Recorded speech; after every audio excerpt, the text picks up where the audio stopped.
Good evening and a very warm welcome to this special edition of Sunday Live. Tonight's program is also being carried by SABC radio station and is being streamed live by sabcnews.com. Our guest this evening is President Jacob Zuma, the president of the ANC and of the country, talking about the outcomes of the ANC's policy conference that ended in Midrand, Johannesburg, about 2 days ago. Mr. President, welcome. Thank you very much. Happy to be here. Well, I'd like to kick off tonight's conversation by taking a short clip from remarks you made at the closing plenary of the policy conference. And particularly important for me is that these are remarks you made off the cuff. In other words, you deviated from your speech. Let's just listen to this clip. Instead of just taking these resolutions, we must have programs that will affect our decisions. Gone are the times when we take decisions and we don't implement. We now want to implement these once they're affirmed and decided in December. Well, you don't think, Mr. President, that your party has actually taken too long, perhaps, to get to the point of realizing that people are going to have enough of not implementing resolutions? Well, I think, let me just perhaps put this properly. It's not as if the ANC has not implemented decisions. We have. But I think there is a realization to all of us that whilst our resolutions, our policies, quite a lot of them, very correct, but at the level of the implementation, we have always identified that there is a weakness. If we were to implement all our good resolutions, and I'm sure would have been very far. So this is what has been recognized by us, not just by those who look at us. And it is important, therefore, that as we are about to complete the second decade, we must tackle that matter very clearly, very effectively, because we cannot continue doing so. You can't have a situation where we've got good policies and everybody agrees with them, but at the implementation, there is a gap. And therefore, precisely because there is a gap, these decisions, if they were implemented 100%, would have impacted upon positively. They are still somewhere there. They've not felt the impact of them. And with the times, those people would become impatient. And they would then say, enough is enough.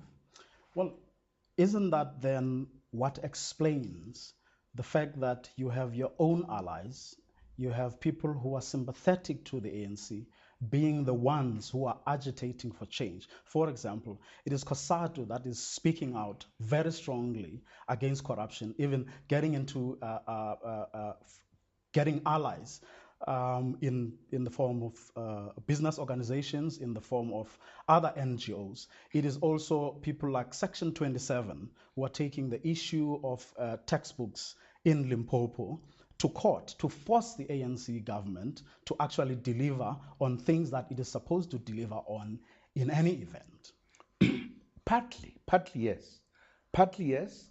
I think it explains the point I'm making, that if we are not able to implement everything as part of our policies and as part of our programs, that's when the weakness becomes a problem. Much as you would also say, those that we take these decisions together and programs, they ought to be part of working out the remedies. And this is part of what I'm saying. And then you must have also noticed when we talked about organizational renewal, and I said it is across the board to the alliance itself, because you need to have each and every component of the alliance being part of, in different forms, of course, being part of the implementation.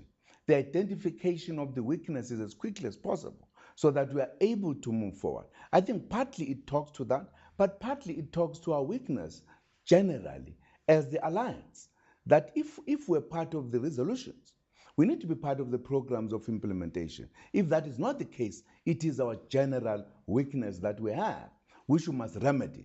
And this is what I'm talking about. But then you do also get a complaint that from those people who openly say they love the ANC, and the reason that they are pointing out its weaknesses, it's because they love the organization. But then they also say that the treatment they then get once they point out those deficiencies or inefficiencies is not what they believe they deserve.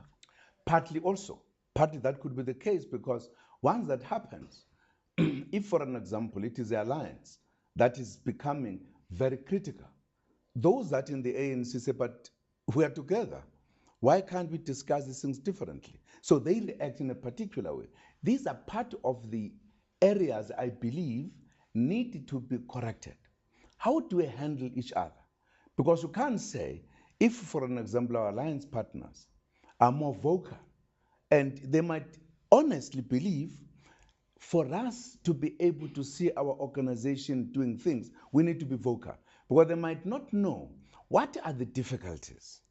But if we are not explaining the difficulties, and therefore also engaging with them as to what are the difficulties, because in some cases, there are difficulties.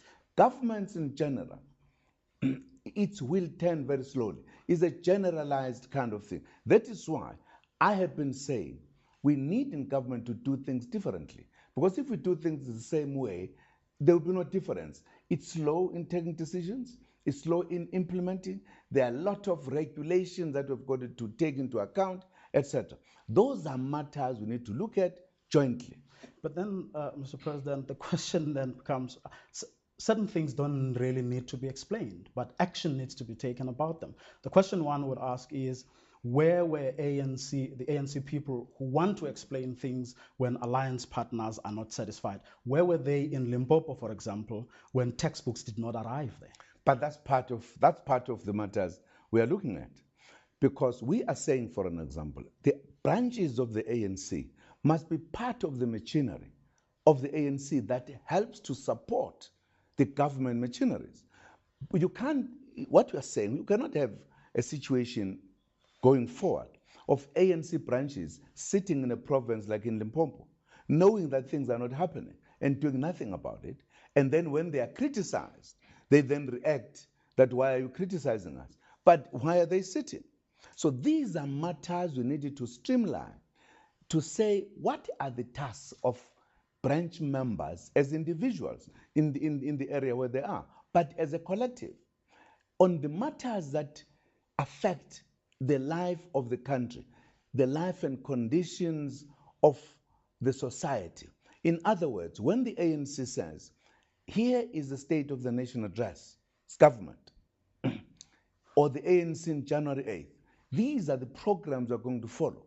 What is it that you do as a branch member to ensure that what has been put as policy nationally, you participate in its implementation? Okay. That's the point. Mr. President, we're going to take a quick commercial break. When we come back, I want us to talk about the silence that some of us noticed at the policy conference around the whole textbook saga and how it's going to be resolved and whether, in fact, someone will be held accountable. We'll be back right after this.